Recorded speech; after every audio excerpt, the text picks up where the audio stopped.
مفتی دین محمد صاحب جو چیئرمین ہے منگل ویلفیئر یونین کے، شیعہ سنی تو اکثر جو علاقوں میں رہتے ہیں پاکستان کے کونے کونے میں، لیکن یہاں اتنے زیادہ فسادات کیوں ہوتے ہیں؟ اس طرح مولانا صاحب نے بھی کہا، مولانا فضل الرحمان صاحب نے، کہ یہ جو ہے ایجنسیاں کروا رہی ہیں۔ تو آپ اس بارے میں کیا وجہ ہے، یا کیوں کر اتنے فسادات ہوتے، اتنے پھر نقصانات دونوں طرف سے ہوتے، اس کی کیا وجہ ہے؟ حضرت یہ کہ حضرت مولانا فضل الرحمان صاحب کی بات ہے، اس کا طرف تو میں نہیں جاتا ہوں، وہ بڑے ہیں، ان کا جو بات اور بیان پر میں تو کوئی تبصرہ کر نہیں سکتا ہوں، لیکن صرف یہ بات میں اب کہہ سکتا ہوں، اہل سنت تشیع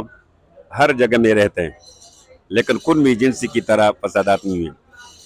اصل وجہ اس کا یہ ہے کہ جب شام، عراق، وہاں اہل سنت اور داعش وغیرہ ان کا لڑائی شروع ہو گئی، تو قرمی جنسی سے تقریباً 30,000 سے زیادہ یہ اہل تشیع وہاں گئے۔ جب وہاں گئے، ان کو وہاں ٹریننگ ملا، وہ داعش کے نام پر کہ ہم داعش کے خلاف تھے، اور زینب بی بی کے دفاع کرتے ہیں، اس کو زینبیون کہا گا، اور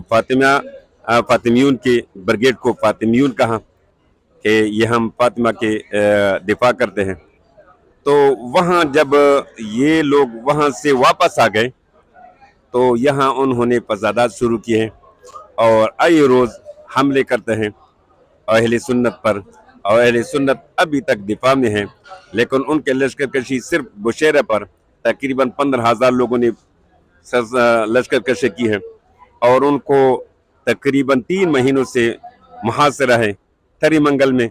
محاصرہ ہے،